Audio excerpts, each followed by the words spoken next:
Flight ticket हो सकती है कैंसिल कभी भी कैसे भी।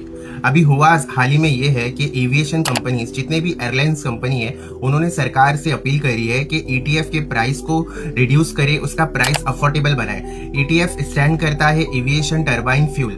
बेसिकली ये फ्यूल एयरलाइंस के ऑपरेशन को रन करने में इस्तेमाल होता है, प्लेन में इस्तेमाल होता है। ठीक है, अब हुआ ये है कि ईटीएफ का प्राइस इतना हाइक हो गया है कि जो एयरलाइंस कंपनी है वो इससे अफोर्ड नहीं कर पा रही है। अफोर्ड ना होने की वजह से लॉसेस बियर करने पड़ रहे हैं एयरलाइंस कंपनी को। अगर इसी तरह से चलता रहा तो जितनी भी एयरलाइंस कंपनी है उन्हें बड़े लॉसेस फेस करना पड़ेगा। इसीलिए उन्होंने बेसिकली अपील करी है गवर्नमेंट से कि टैक्सेस को रिड्यूस किया जाए और रेट को, जो ईटीएफ के रेट है, उसे अफोर्डेबल बनाया जाए। अब देखने वाली बात यह है कि गवर्नमेंट इस पर क्या एक्शन लेगी, क्योंकि ईटीएफ पे अलग अलग स्टेट्स के टैक्स भी लगते हैं और ओवरऑल इसको जो इंपोर्ट करते हैं ये क्रूड ऑयल से बनता है। ईटीएफ जो है वो क्रूड ऑयल से बन के उसको प्रोसेस किया जाता है क्रूड ऑयल को, उसके बाद हमें ईटीएफ मिलता है। अब आपको पता है जियोपॉलिटिकल टेंशन क्या है।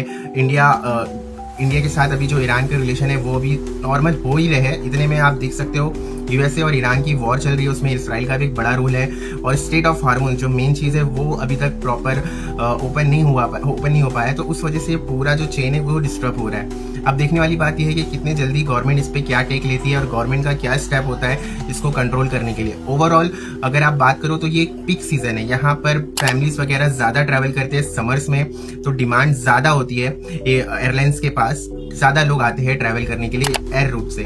अब यही है कि इसे मैनेज कैसे किया जाएगा, ये एक बड़ा होपफुली आने वाले टाइम में सरकार इसका जल्द से जल्द सोल्यूशन कर रहा है और एक अफोर्डेबल प्राइस में ईटीएफ अवेलेबल कर रहा है एयरलाइंस कंपनीज को, ताकि जो उनके एविएशन के ऑपरेशन है वो विदाउट एनी इंटरप्शन कंटिन्यू रहे और सिटीजन इजीली ट्रैवल कर पाए एक स्टेट टू अदर स्टेट, एक country to other country. Thank you so much for watching this video. Please like, share and subscribe to the channel.